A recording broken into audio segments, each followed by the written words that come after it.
आपके क्षेत्र की जब हम बात करते हैं तो गोत्र के नाम पे जो ऑनर किलिंग्स होती हैं, आपने कभी आवाज नहीं उठाई ये मुद्दे पे? गोत्र के नाम पर जो आपने कहा कि अगर किसी को अगर मारा जाता है तो वो उसको मैं बिल्कुल अनुचित मानता हूँ। और ये जो प्रथा है कि एक गोत्र में शादी नहीं होती, ये हरियाणा में, पंजाब में, उत्तरी भारत के अंदर ये ऐसी प्रथाएं हैं कि परिवारों में कि अगर आप से एक ही गोत्र के हैं तो हम उसी गोत्र को एक बड़ा परिवार मानते हैं। उस गोत्र में जो भी लोग हैं वो आपस में भाई बहन का उसको रिश्ता मानते हैं। जो लोग इस रिश्ते को मानते हैं और वो अगर आपस में शादी नहीं करना चाहते हैं तो मैं सम्मान करता हूँ। लेकिन अगर कोई भी व्यक्ति अगर कानून को अपने हाथों में लेता है, अगर किसी की हत्या करता है तो उनको उसकी सज़ा भी भुगतनी पड़ेगी। मैं उसको बिल्कुल अनुचित मानता हूँ। लेकिन खाप पंचायत ने ये कहा है कि सुप्रीम कोर्ट को नहीं मानेंगे। ये मुद्दा एक राष्ट्रीय मुद्दा है। नवीन जिंदल ये मुद्दा क्यों नहीं उठाता है? मैं नहीं समझता कि किसी भी तरह से अगर लोग बाग जुड़ करके अगर मिलते हैं, बात करते हैं तो उसमें कोई, मैं समझता हूँ कि सुप्रीम कोर्ट ने भी उस पर कोई रोक टोक नहीं लगाई। लेकिन हाँ, अगर कोई लोग मिल करके अगर कोई गलत काम करने का निर्देश देते हैं या कुछ मिल करके गलत काम करते हैं तो उनको उस गलत काम का खामियाजा भुगतना पड़ेगा। तो क्या ये माना जाए कि नवीन जिंदल भी वोट की राजनीति कर रहे हैं? जी नहीं, मैं वोट की राजनीति से बिल्कुल नहीं डरता। जो भी मेरा संदेश है, जो कांग्रेस पार्टी की नीतियां हैं, उसके अनुरूप चलकर मैं काम कर रहा हूं और जिससे मुझे बहुत लोगों का प्यार और समर्थन मुझे मिलता रहता है, जो मुझे और प्रेरणा देता है कि मैं लोगों के लिए मैं काम करूं। आपके प्रदेश में महिला पुरुष का जो रेशियो है सबसे कम है। क्या आपको लगता है मानसिकता बदलने की ज़रूरत है और किस ढंग से आप करना चाहते हैं? जहाँ जहाँ मैं जाता हूँ, जिस गांव में जाता हूँ, तो मैं भी लोगों को याद दिलाता हूँ कि घर में जो बेटियाँ होती हैं वो लक्ष्मी माँ का रूप होती हैं, देवी माँ का रूप होती हैं। तो इस तरह से सभी जब लोग ये संदेश देंगे तो इसका धीरे धीरे मैं समझता हूँ ज़रूर इसका समाज में इसका असर होगा। इसका असर देखना हमें शुरू भी हो गया है।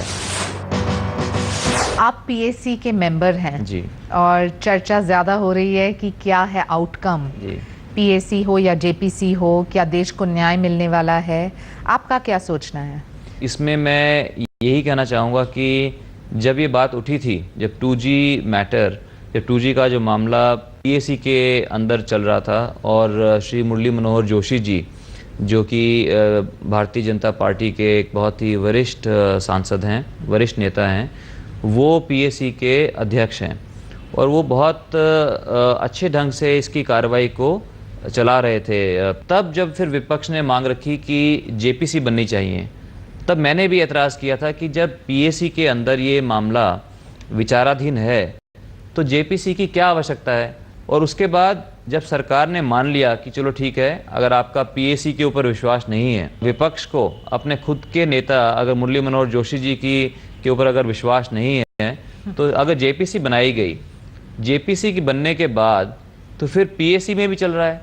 और ये एक पार्लियामेंट की कन्वेंशन है, रूल्स हैं कि एक मामले को पार्लियामेंट की एक ही कमेटी के अंदर चर्चा होगी।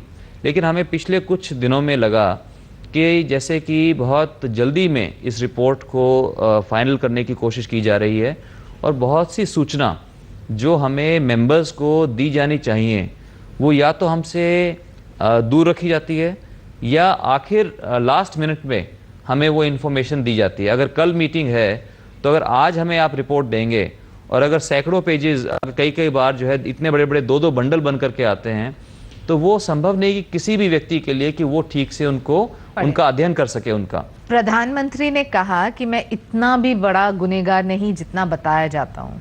आपको इसके ऊपर क्या कहना है? जिस संदर्भ में उन्होंने कहा तो उनमें उनका कोई रोल नहीं था। और जो भी उनका रोल था, जितने भी हमने उनके देखे, जितने लेटर्स देखे, उन्होंने हमेशा उसमें कहा कि हर चीज़ के अंदर पूरी तरह से पारदर्शिता बरतनी चाहिए और इसमें सरकार के हित को सबसे पहले रखना चाहिए।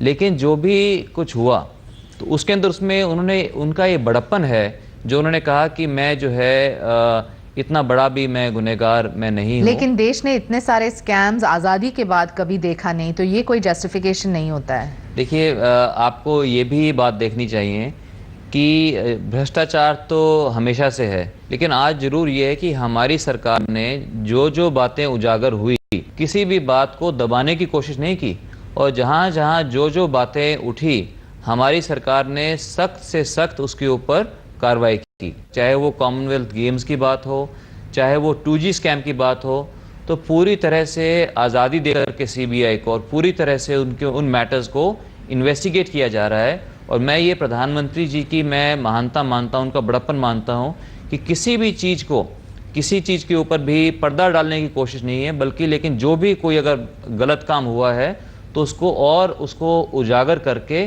क्योंकि अगर हम किसी चीज़ को उजागर करेंगे तभी उसका हम समाधान भी ढूंढ सकते हैं और उसको आगे के लिए ना हो ऐसे कदम हम उठा सकते हैं।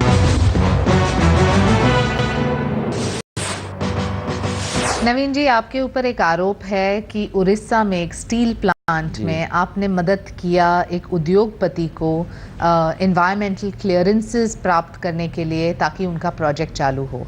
आपको इसके बारे में क्या कहना है? देखिए, आरोप हमारे देश में बहुत आराम से कोई भी आरोप लगा देता है, लेकिन हमें उस प्रोजेक्ट को सभी प्रकार की जो भी क्लियरेंसेस है, एनवायरमेंट क्लियरेंस है, फॉरेस्ट क्लियरेंस है, जो भी सैकड़ों जो क्लियरेंसेस चाहिए होती हैं, वो सभी क्लियरेंसेस उसको मिली। और किसी प्रोजेक्ट के बारे में उसमें आरोप जो है, अगर ये लगता है कि मैंने अगर किसी के बारे में बात की, तो किसी अच्छे प्रोजेक्ट के बारे में, और मैं समझता हूँ कि कोई अगर स्टील प्रोजेक्ट लग रहा है या कोई अगर बिजली के उत्पादन के लिए अगर कोई प्रोजेक्ट लग रहा है, तो ये देश के हित में प्रोजेक्ट है। और अगर किसी देश के हित में प्रोजेक्ट के बारे में, समर्थन करने के बारे में अगर ये कोई आरोप लगता है, तो ऐसे आरोप मैं चाहूँगा कि मेरे ऊपर और ज़्यादा लगते रहें। लेकिन क्या आप मानते हैं कि पर्यावरण का ध्यान रखना चाहिए, और ख़ास तौर से जो जापान में हुआ उसके बाद? जो जापान में हुआ है, तो इससे हमें इसको और ज़्यादा सीरियसली लेना चाहिए, गंभीरता से लेना चाहिए कि जो न्यूक्लियर प्लांट्स जो हम लगाना चाहते हैं, और जो कि मैं समझता हूँ कि हमारे देश के लिए ज़रूरी भी है, तो उसके अंदर वो पूरी सावधानियां बरती जाएं, ताकि कभी भी इस तरह के कोई हालात हमारे देश में पैदा ना हो। आपको क्या लगता है कि कौन से ऐसे मुद्दे हैं जो देश के लिए रुकावट बन रहे हैं? आज हमारे देश की जनसंख्या 121 करोड़ हो गई है, और अगले 20 सालों के अंदर हम विश्व के सबसे अधिक जनसंख्या वाले देश बन जाएंगे। हम चाइना से भी हमारी जनसंख्या बढ़ जाएगी, और अगर इसी तरह से अगर हमारी जनसंख्या बढ़ती रही, तो अगले आने वाले 60-70 सालों के अंदर हमारी जनसंख्या बढ़ करके 200 करोड़ से अधिक हो जाएगी। और मैं समझता हूँ कि वो देश के लिए बहुत दुर्भाग्यपूर्ण होगा।